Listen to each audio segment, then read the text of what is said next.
It's me, Mario!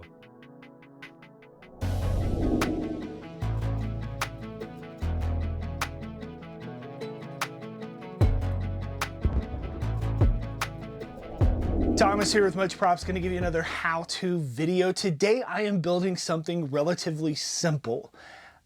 I know that some of you out there are probably like I am. When you see somebody making something and it's beyond your skill set and you're like, man, I wish I had those abilities. A lot of times we get down on ourselves and don't realize that the reason they're so good at what they do is because they spent thousands of hours practicing.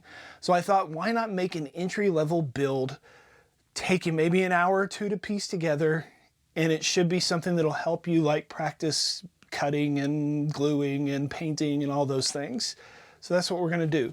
Today we are going to get inspiration from Super Mario Brothers and just build some blocks from the original video game with a twist. Yeah, let's get to building.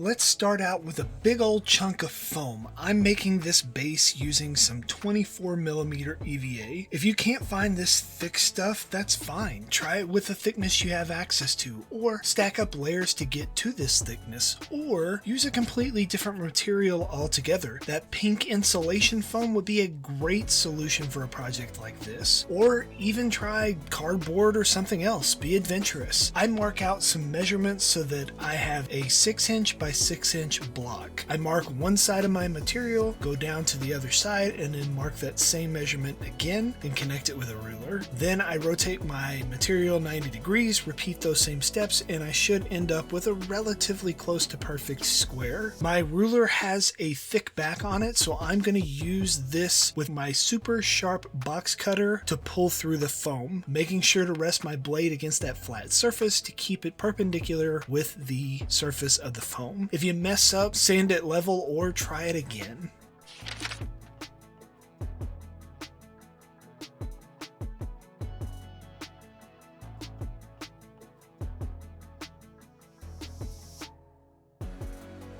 Here I am figuring out how big each of the bricks should be on my block. Once I figure out the width, I cut them into links that will allow for a small gap between each brick. I'm cutting out my bricks on the foam with some 10mm EVA.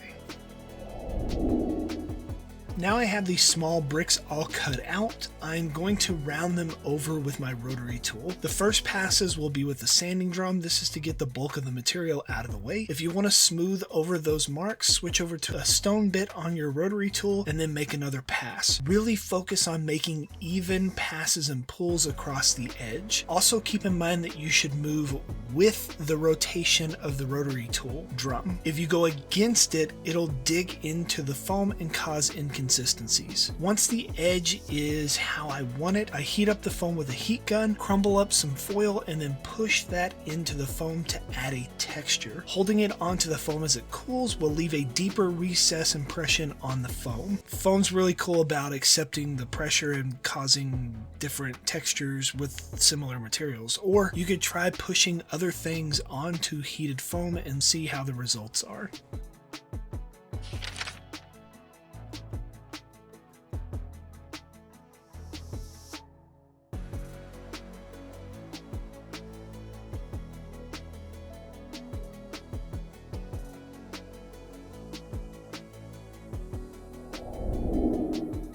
I have laid down a layer of contact cement on both the bricks and the base and let them set up for a couple of minutes. Once they're dry to the touch, I tack the two parts together permanently.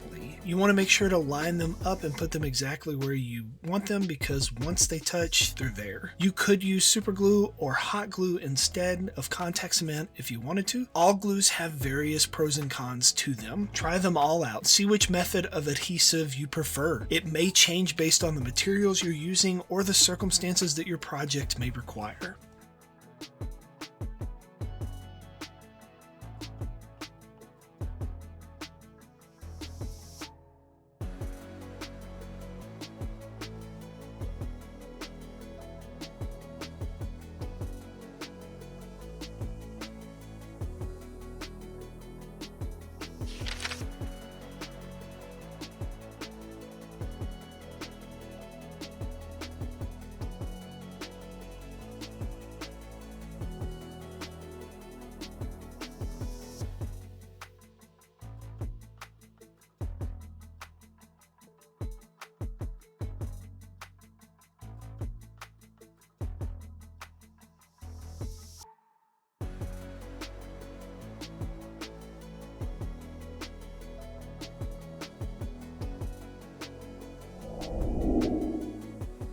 I made an overlay similar to the bricks, making the traditional power-up block with a question mark icon. After rounding over the edges, I need to make those bolts, rivets, screws, whatever you want to call them, to the four corners. To get mine, I'm just going to pull the sanding drum off of my rotary bit just a little bit and then push that edge into the foam. Sometimes the inner spindle may not be tight enough and the bit will just spin and not actually move down into the material like mine is currently doing. So I switched to my other rotary tool that I have just off camera and push that one in instead. You could also burn these marks in with a wood burner or add layers on top of the foam to get a similar effect.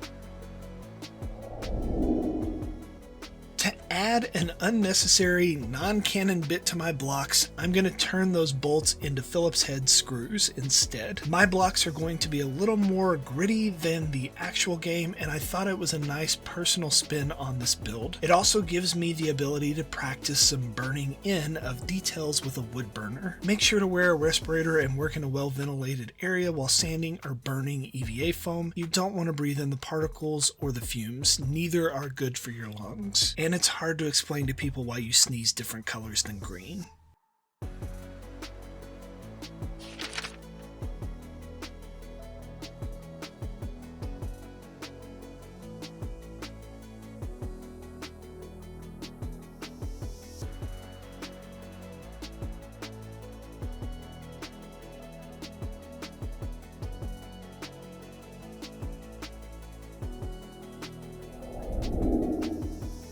To connect my blocks together, I thought it would be fun to make them removable from each other. This is totally an unnecessary step and could be applied to the blocks on the back if you want to temporarily attach them to a metal surface. I burn in some holes with my wood burner and then just glue the neodymium magnets into place. I did sand the outside of the magnets ahead of time so that they had a little bit of tooth to grab the foam and the super glue. An easy way to keep the polarity of the magnets in line is to glue up one side, add an extra magnet to the ends after the glue sets up, and then apply the other foam attachment piece to it. This will keep your magnets lined up and keep you from accidentally gluing things backwards and having to fix a mistake, or the part repels from where you want it to connect.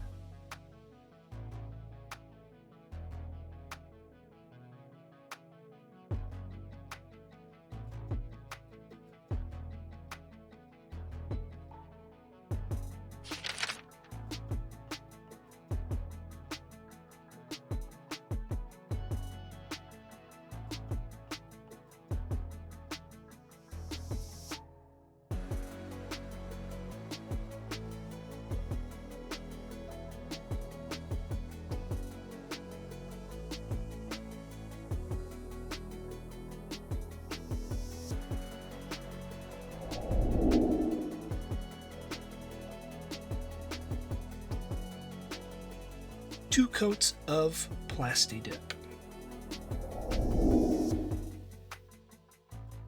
For the base color, I did browns for the brick and silver for the power-up. Yellow will come here in a second. Before I spray the power-up block yellow, I need to mask off some bits for weathering. If you want a pristine block, just mask the question mark and the bolts off. I'm going to use some simple toothpaste as my masking agent. Everywhere the toothpaste is spread, the spray paint will stick to it and not the prop. You can use a number of things to do a similar technique. They have this latex masking that you can buy at paint stores or craft stores that does the same thing. I've also heard people using Vaseline or other gel-like substances. I like using toothpaste because it is cheap, easily accessible, and leaves my prop smelling minty fresh when I'm done.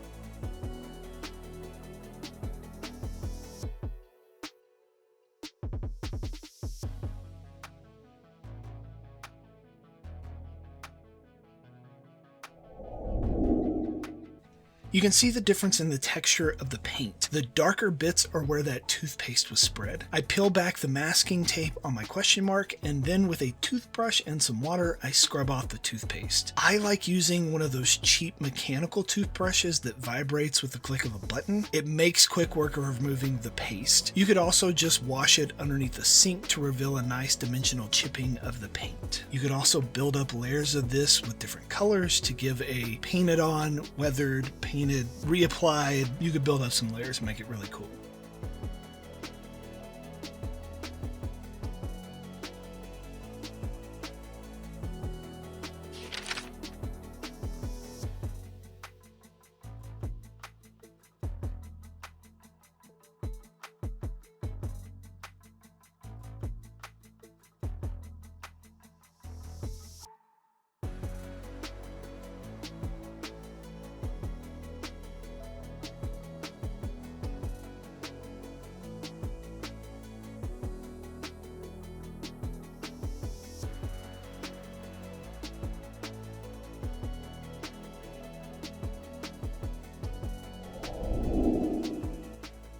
Now using either some paint pens or just acrylic paint, I'm going to add some more layers of color to bring out more of the details I've put in. You can use dry brushing techniques to bring out the texture of the bricks or hit the edges of the raised areas. To achieve this, just load your brush up with paint, dab most of it off onto a paper towel, and then lightly rake it across the surface of the prop. It'll hit all the high points and leave the recesses unchanged. To get recesses darker or to change the tone of individual areas, you can do washes over the surface. A wash is where you just add a little bit of water to your pigment or your paint and then mop it over the surface, forcing it down into the crevices. For more control, you can dab off the excess with a paper towel and make it a little more subtle, or add multiple layers, letting it dry in between each to build up the desired dirtiness you want.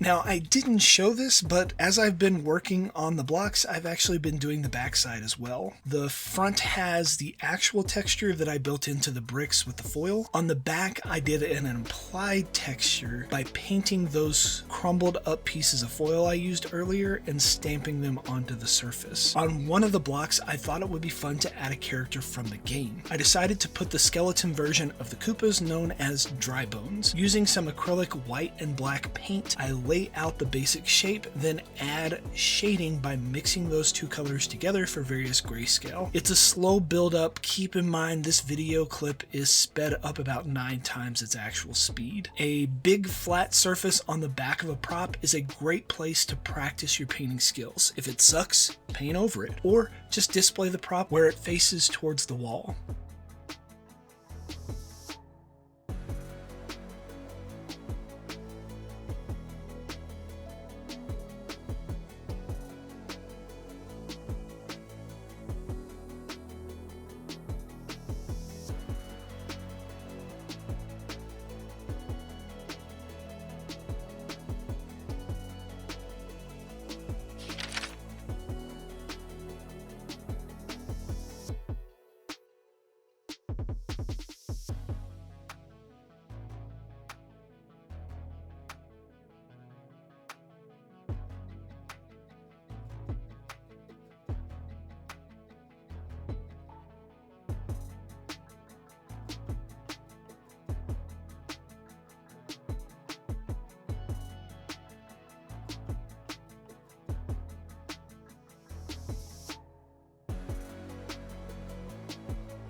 And we are finished. Here is the end result. A relatively simple build to piece together. Adding those magnets not necessary, but it's definitely some cool feature that makes it customizable and connectable. And if you wanted to, you could even go as far as to do stop motion or a number of things with these, or just put them on your fridge and decorate that sucker up. But yeah, on the back, I decided not to put actual texture and do implied by painting it on myself and getting a little bit of practice in there. And then adding the little peekaboo character, I think was a nice touch to give it a little bit more character. But yeah, maybe you will try and make one of these yourselves and impress your friends with your ability to pull something from an old school video game, bring it into the real world, and practice your skills. Yeah. Maybe you'll get some... Let's go. And inevitably, they're gonna ask you, how'd you make that? And give them one of these. Tell them, much props. I'm gonna go put these on my fridge. Zhuzh it up, as they say. Peace out.